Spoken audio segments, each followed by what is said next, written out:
Hi, this is Dr. Gregory Sadler. I'm a professor of philosophy and the president and founder of an educational consulting company called Reason.io, where we put philosophy into practice. I've studied and taught philosophy for over 20 years, and I find that many people run into difficulties reading classic philosophical texts. Sometimes it's the way things are said or how the text is structured. But the concepts themselves are not always that complicated, and that's where I come in. To help students and lifelong learners, I've been producing longer lecture videos and posting them to YouTube. Many viewers say they find them useful. What you're currently watching is part of a new series of shorter videos, each of them focused on one core concept from an important philosophical text. I hope you find it useful as well. One matter that readers might be surprised to find that Anselm in his Proslogion spends a lot of space on is that of eternity, specifically divine eternity, as one of the things that God is and is entirely, and is through that very eternity, which turns out, as we have seen in other chapters, is the same thing as divine justice, divine wisdom, divine goodness, and so on. In chapters 19 through 21, we're going to get a really close look at what exactly this eternity means. There are other eternal things, and in a certain sense, other things you might say should be written with a lowercase e, eternal, in their descriptor. God is all caps eternity. And so how can there be eternal things? How can we talk about eternity or eternal things and not mean exactly the same thing? So we pick up in chapter 19 where it's titled God is not in a place or time, but all things are in him. That's where we're going with this. He says, if by your eternity you have been, so past tense, right, are and will be, present and future tense, and, now you notice the coupling here, if to have been is not the same thing as to be in the future, and to be is not the same as to have been or to be in the future. Okay, so these are conditions that do seem to apply to our temporal experience, to our own existence in time, to the existence of all the other things that we experience in and through time. Past, or being in the past, is not the same thing as going to be in the future or actually being in the present. So if we understand God using what we could call the temporal logic of things that are not God, everything else, we're probably going to run into a puzzle. And Anselm does, and here is what the puzzle is. How does your eternity exist, or be, as a whole, tota, forever, or always, semper? If eternity seems to be something like, imagine the timeline, you've got past, future, and then you're moving along and you got present. Okay, eternity is the whole of that. All of those things in some sort of eternal present. God sees it all. Maybe you're familiar with these sorts of ideas going back a long, long ways, way past Anselm, into earlier Christian thinkers, and perhaps even beyond that. Well, is that the same thing as divine eternity, which is God's self? So we've got a bit of a problem here. He says, is it that nothing of your eternity is in the past in such a way that it no longer exists? So for everything else, being in the past means no longer being like a present thing. It's in the past, whatever the past happens to be, right? and nothing is in the future as if it did not exist already or did not yet have being. Again, the logic for everything else other than God, the logic that we're used to using, or classification, however you want to think about it, right?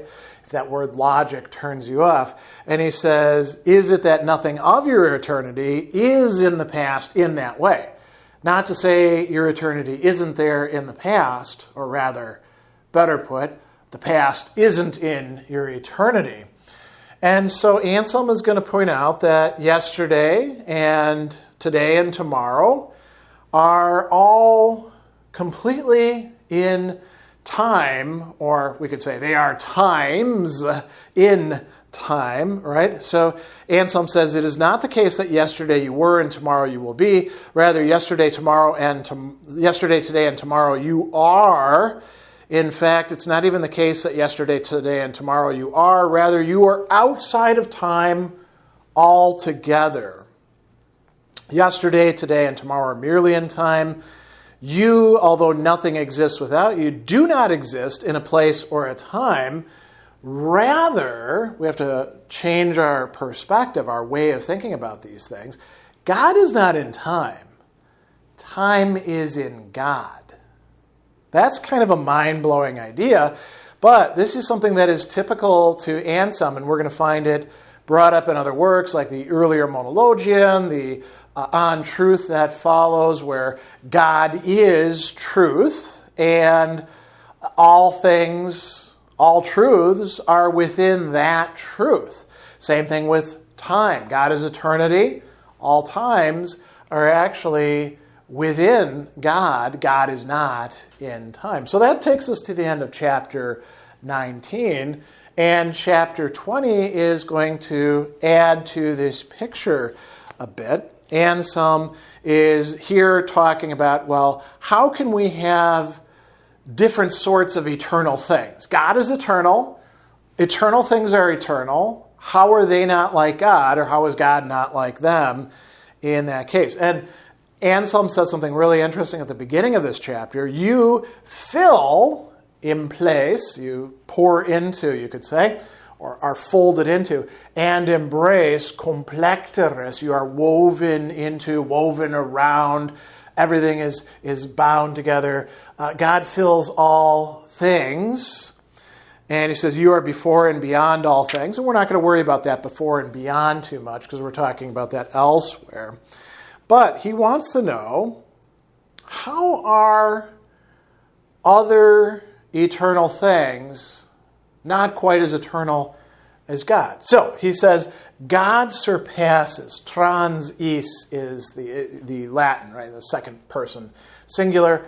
All other omnia, eternal things, in that their eternity and God's eternity is entirely present to God. Praesens, there. So God is related to God, right?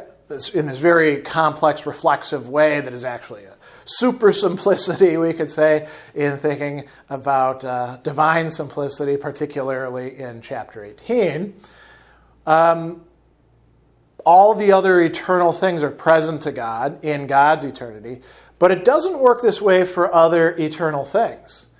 They're not even entirely present to themselves. Their eternity isn't present to them in the way that God's is. And this takes a little bit of, wrapping your head around what's actually being said here. So if this is a little bit confusing, that's okay. You're going to have to think about it several times before it really sticks. So he says that they do not yet possess the part of their eternity that is yet to come, the future. They're present, they're going to exist forever, but they don't yet possess that future existence the way that you could say that God does, although it's not future for God. And they also don't possess any longer that part of their eternity that is past.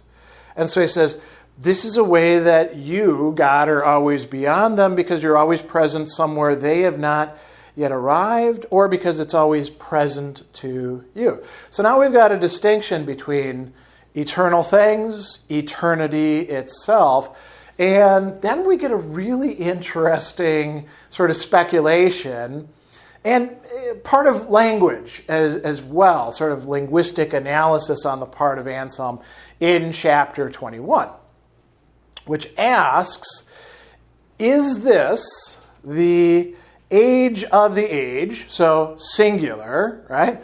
Or the ages of the ages, plural. And so is it the saeculum, saeculi, or the saecula, saeculorum, both of which are actually used in the Latin. And, by the way, also used in the liturgy, translated in English as world without end or forever and ever. So this isn't just some abstruse linguistic speculations. This is something that would be coming up in daily masses for Anselm. And he's thinking about divine eternity in this way. So what is a saeculum, an age? An age of time, Anselm says, contains all temporal things. Great. So it's this vast container, you like, of time and all the things in it.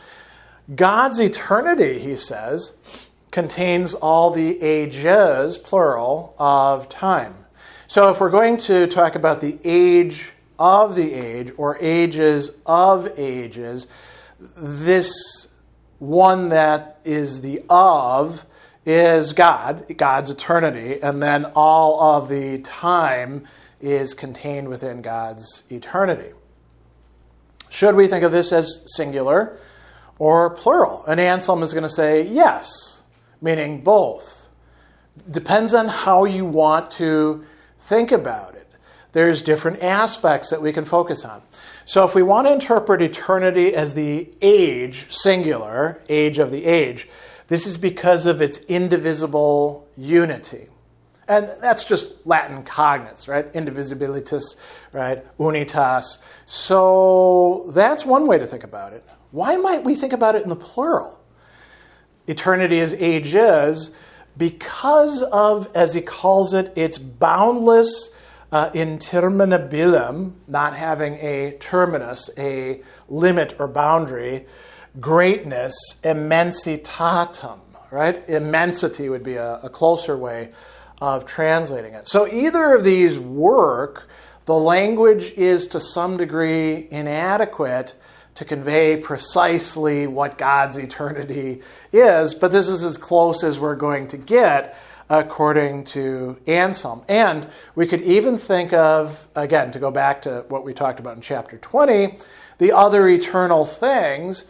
They could be the age of the that is being predicated or made genitive, belonging, the age that belongs to the age, right? The eternity, lowercase, that belongs to uppercase, capital eternity. So we've got some really interesting and deep meditations on the nature of eternity, understanding that eternity is one of the things that God is on the part of Anselm in chapters 19 through 21 of the Proslogion.